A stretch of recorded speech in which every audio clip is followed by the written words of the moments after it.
भागवत जी के महात्म्य के बारे में जानकारी प्रदान करें। श्री कृष्णाय नमः। श्री गोपी जन वल्लभाय नमः। श्रीमदाचार्य चरण कमलेभ्यो नमः। श्री गोसाई जी परम दयालवे नमः। जैसा आपने पूछा, श्रीमद् भागवत महापुराण, उसका महात्म्य क्या है। तो 18 पुराण उसमें भागवत महापुराण कहा गया है। बाकी सब पुराण हैं। इसको महापुराण इसलिए कहा गया है कि इसमें भगवान की 10 विध लीलाओं का वर्णन है। 10 विध लीलाएं कौन सी? सर्ग, विसर्ग, स्थान, पोषण, बुद्धि, मनवंतर, ईशानु कथा, मुक्ति, निरोध, निरोध मुक्ति, आश्रय। ये 10 विध लीलाएं भगवान ने की है। इसलिए जहाँ 10 विध लीलाएं हैं उसको महापुराण कहा गया है।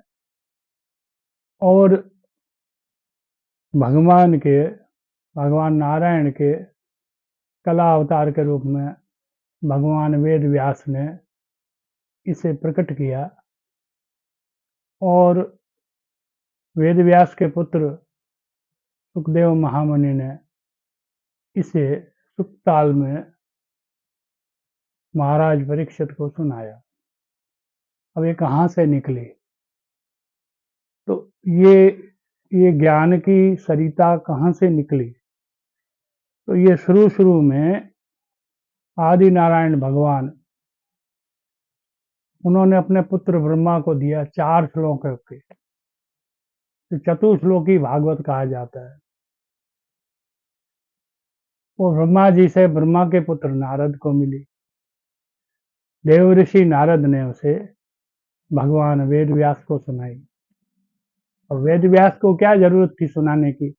यूं अगर समझा जाए, जिनके जो ज्ञान के ही अवतार है, ज्ञान कला अवतार है, उनको किसी चीज को बताने की क्या फिर भी आवश्यकता पड़ी?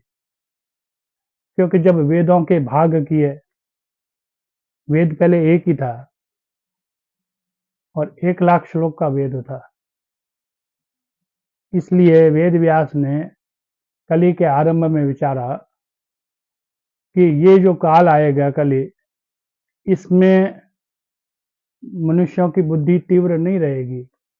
इतना बड़ा वेद जो है वो 1 लाख श्लोक जो होते हैं वो कंठस्थ कर पाना किसी के बस में नहीं है।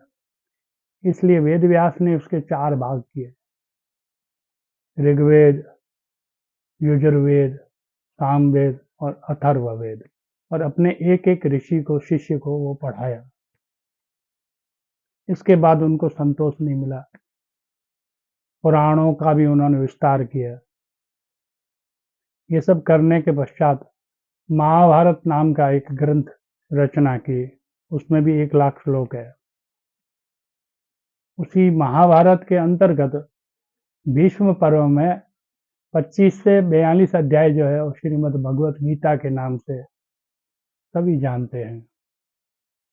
गीता जी के लिए क्या बतावें? एकम शास्त्रम देव की पुत्र गीत में को, देवो देव की पुत्र एव, मंत्रापेक्यम तस्य नामानि यानी, कर्मापेक्यम तस्य देवस्य सेवा।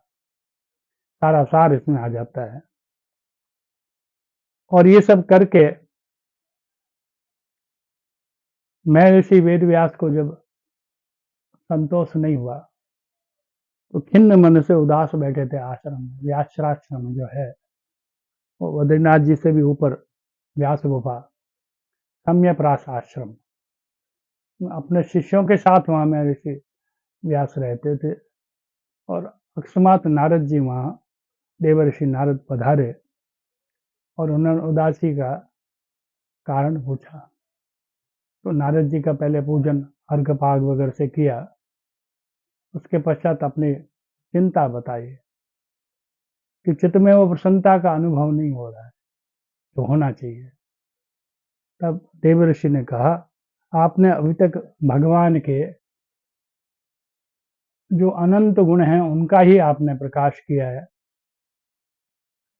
भगवान की अनंत जो लीलाएं हैं, दिव्य लीला में, दिव्य लीलाओं में भी दिव्याति दिव्य मधुर लीलाएं, उन सब का वर्णन तो आपने नहीं किया, तो उसके लिए क्या करें? वेद व्यास जी ने कहा। तब देवर्षि नारद ने वो चतुश्लोकी भागवत जो है वो वेद व्यास जी को सुनाई, और वेद व्यास जी अपनी समाधि में लग गए। तो वेद व्यास जी के पास अमोघ समाधि में अनेक कल्प, यानी अभी जो कल्प चल रहा है वो श्वेत वराह कल्प है। इसमें श्रीनाथ जी प्रकट हुए, श्री वल्लभाचार्य जी प्रकट हुए। प्राचीन कल्प से लेके आदि से आदि जो कल्प है, उसके अंदर एक कल्प आता है श्वेत वराह, तो अभी का है, उसमें 60 कल्प आया है। उसको गिनती करने जाएं तो कहीं मैंने किसी हमारे आचार्य वर्य वल्लभ कुल के, उनसे मैंने प्रश्न किया, जब उन्होंने बताया कि ये जो चतुर्युगी, सतयुग, फिर त्रेता, फिर द्वापर, फिर कल, ऐसी चतुर्युगी, इनके कितने वर्ष हो जाते हैं।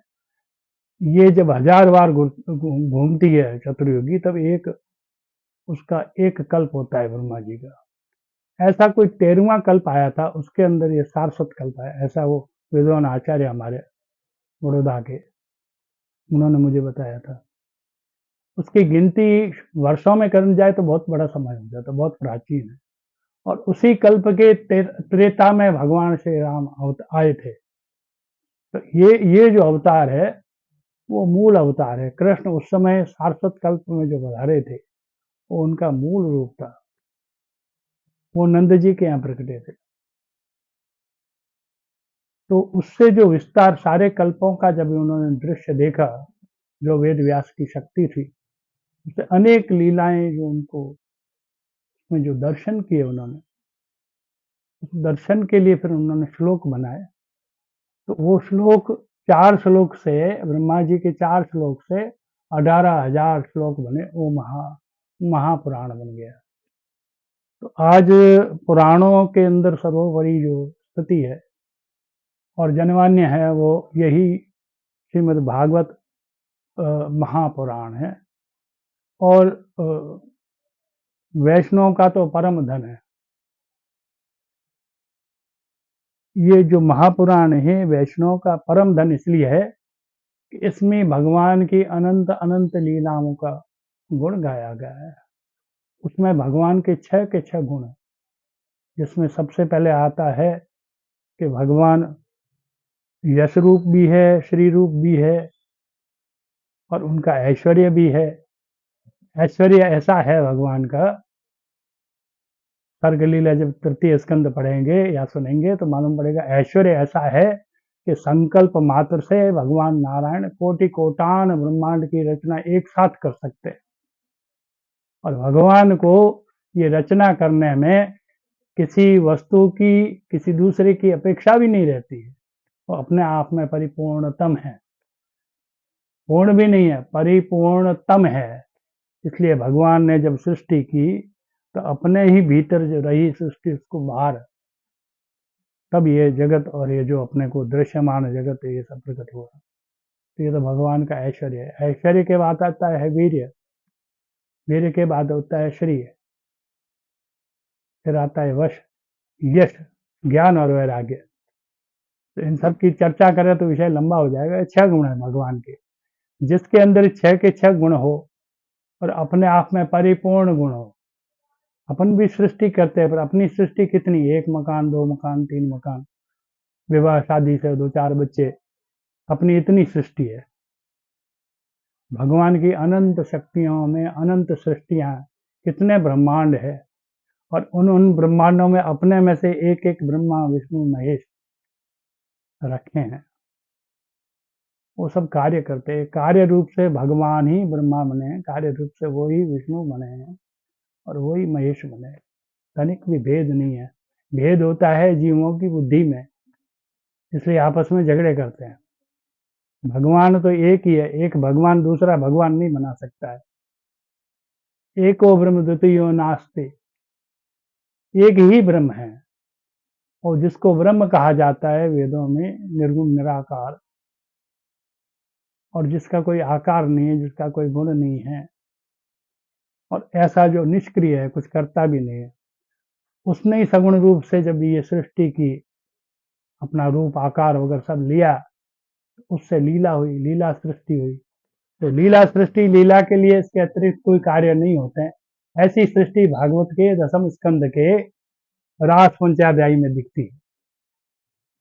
इसलिए थोड़ा सा रास का परिचय आपको दे दें। रसानाम समूह रास है। रस का जहाँ बहुत सारा रस एकत्र हो जाता है, रस का मतलब यहाँ पे जूस मत ले लेना, तो भगवान से प्राप्त हुआ रस,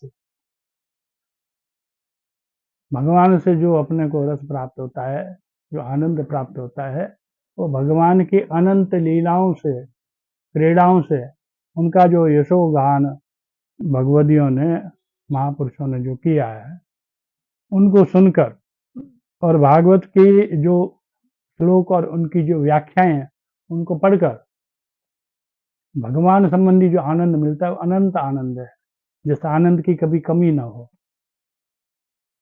इसके सामने जितने भी संसार के या लौकिक आनंद है, वो तुच्छ है।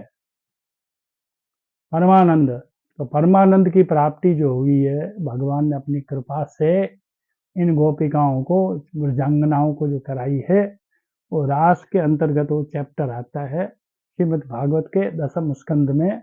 29 से 33 अध्याय जो है, उसे पंचाध्यायी कहा जाता है।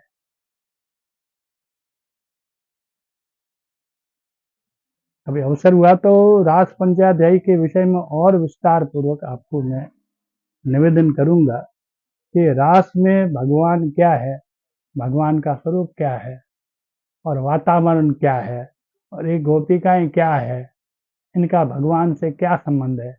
ये मात्र स्त्रियां नहीं हैं, जो इनको केवल स्त्रियां और भगवान को एक दूसरा पुरुष मान के जो कल्पना करते हैं, वो मूर्ख है। और तरह तरह के इसको न समझकर, इन लीलाओं का अध्ययन न करके, योग्य आचार्य से, गुरु से श्रवण न करते हुए, मन घड़ित प्रकार से भगवान पे जो आरोप करते हैं, अनर्गल विलाप करते हैं, वो निरे मूर्ख ही है। भगवान को ऐसे नहीं समझा जाता है। ये कोई उपन्यास नहीं है कि जिसको पढ़कर भगवान को समझा जा सके। भगवान खुद कहते हैं गीता जी में, भक्त्या मां विजानाति, भक्त्या में क्या ग्रह है, भागवत में भी कहा है। एक भक्ति से, वो भक्ति कैसी होनी चाहिए, वो भक्ति अनन्यता से, यानी कृष्ण में ही, कृष्ण के स्वरूप में ही, और कृष्ण की लीलाओं में ही, और कृष्ण के साथ जो संबंध है, वो सेवा से धीरे धीरे हृदय में हृदयारूढ़ होके, और उसकी ही कथा, जिससे अपन प्रेम करते हैं, उनकी तो बातें अच्छी लगती है ना। किसी भी माता को उसके बच्चे की बात सुनाओ, तो माता कितनी उत्सुकता से सुनती है, कितनी प्रसन्नता से, अपने मित्र की तरह। ये प्रकार यशोदा जी का भी था। तो यहाँ अधिक चर्चा न करेंगे। विषय था, विषय था, सब्जेक्ट था कि भागवत का महात्म्य क्या है। तो भागवत के महात्म्य को, भागवत से पहले अन्य पुराणों में, जैसे पद्म पुराण का जो 6 अध्याय है, वहां से भागवत का आरंभ करते हैं कथावाचक। तो उसमें 2 कथाएं मुख्य आती है। एक तो नारद और भक्ति, महारानी भक्ति का संवाद, वो सुनने लायक होता है कि भक्ति भी दुखी हो गई क्योंकि उसके पुत्र ज्ञान और वैराग बूढ़े हो गए। और दूसरी कथा आती है धुंधकारी की। तो आज तो ऐसा धुंधकारी जैसा कोई पापी होता नहीं है, पर ऐसे भी हो सकते हैं, हुए भी होंगे। तो धुंधकारी जैसे जो प्रेत बन गया,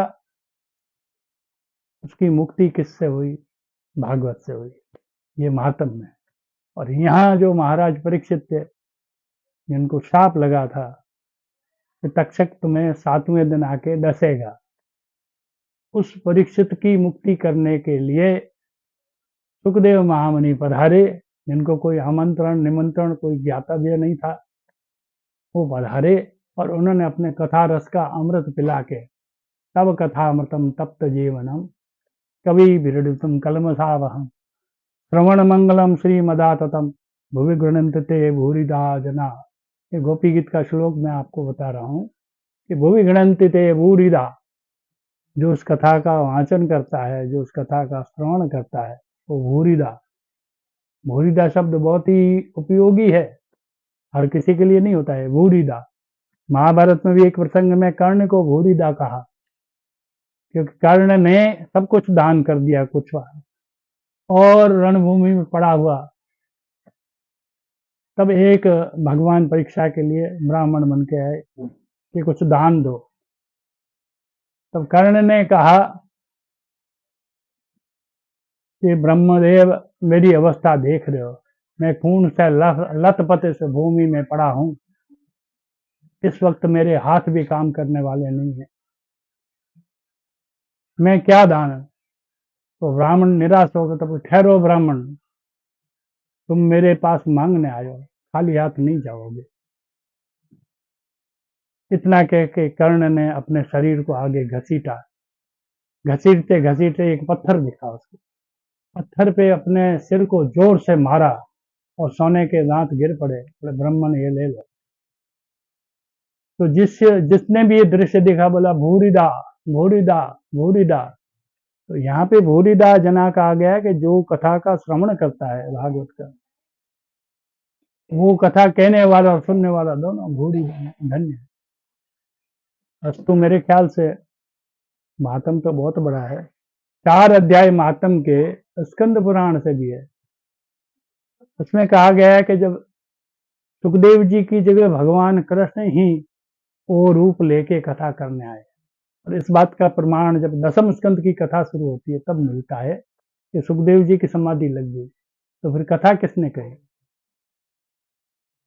कथा जैसे पिक्चरों में, फिल्मों में लिप सिंगिंग होता है, उस तरह की थी। सुखदेव जी उस समय मौन हो गए और भगवान कृष्ण ने ही आगे की अपनी कथा, अपनी लीलाएं, अपनी गोपियों के साथ जो रमण इत्यादि प्रसंग है वो खुद ने कहे, क्योंकि खुद के प्रसंग खुद ही कह सकते हैं, दूसरा किसी में सामर्थ्य नहीं होता है। इसलिए 4 अध्याय जो स्कंद पुराण के पीछे जो लगे हैं भागवत में, उसमें एक नंद नंदन रूपस्तु श्री सुको भगवान ऋषि, बोले नंद नंदन जो है भगवान कृष्ण, वो सुख बनकर आए। किसका? क्योंकि परीक्षित भक्त था, पांडव भक्त थे, उनके वंशज परीक्षित महाराज भी भक्त थे, तो भक्त के ऊपर कृपा करने के लिए कृष्ण पधारे। जय श्री कृष्ण।